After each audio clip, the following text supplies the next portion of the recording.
ध्येय टीवी पर आप सुन रहे हैं न्यूज़ दिस आर। कर्नाटक के कोडागू जिले का नाम तो आपने सुना ही होगा।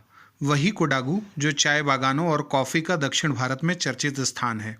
कोडागू जिले के स्थानीय लोगों ने प्राइम मिनिस्टर्स ऑफिस यानी पीएमओ में एक याचिका भेजकर मांग की है कि नागरहोल नेशनल पार्क, जिसे राजीव गांधी नेशनल पार्क के नाम से भी जाना जाता है, इसमें से राजीव गांधी का नाम हटाकर उसका नाम जनरल करियप्पा नेशनल पार्क रखा जाए।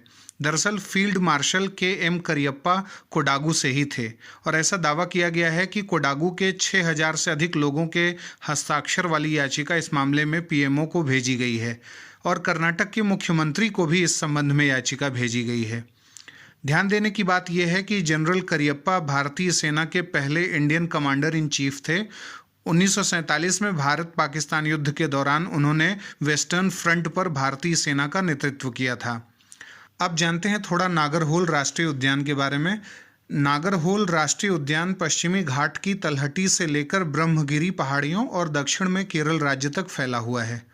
विशेष रूप से यह पार्क भारत के कर्नाटक राज्य में कोडागू जिले और मैसूर जिले में संयुक्त रूप से स्थित है।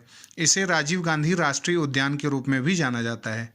इस पार्क को 1999 में प्रोजेक्ट टाइगर के तहत 37वें टाइगर रिजर्व के रूप में घोषित किया गया था और यह नीलगिरी बायोस्फीयर रिजर्व का भी एक हिस्सा है।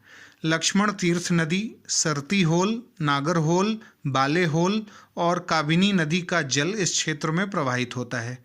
यह पार्क अपने एशियाई हाथी के लिए जाना जाता है और नागरहोल और बांदीपुर राष्ट्रीय उद्यान के बीच में ही काबिनी जलाशय भी है। अब हम बात करते हैं आज के सवाल की। निम्नलिखित कथनों पर विचार करें। पहला, जनरल करियप्पा भारतीय सेना के पहले कमांडर इन चीफ थे। दूसरा, 1947 में भारत पाकिस्तान युद्ध के दौरान उन्होंने वेस्टर्न फ्रंट पर भारतीय सेना का नेतृत्व किया था। उपरोक्त में से कौन सा कथन सत्य है? ए केवल एक, बी केवल दो, सी एक और दो दोनों, या फिर डी न तो एक न ही दो। आप अपने उत्तर हमें कमेंट बॉक्स में बता सकते हैं।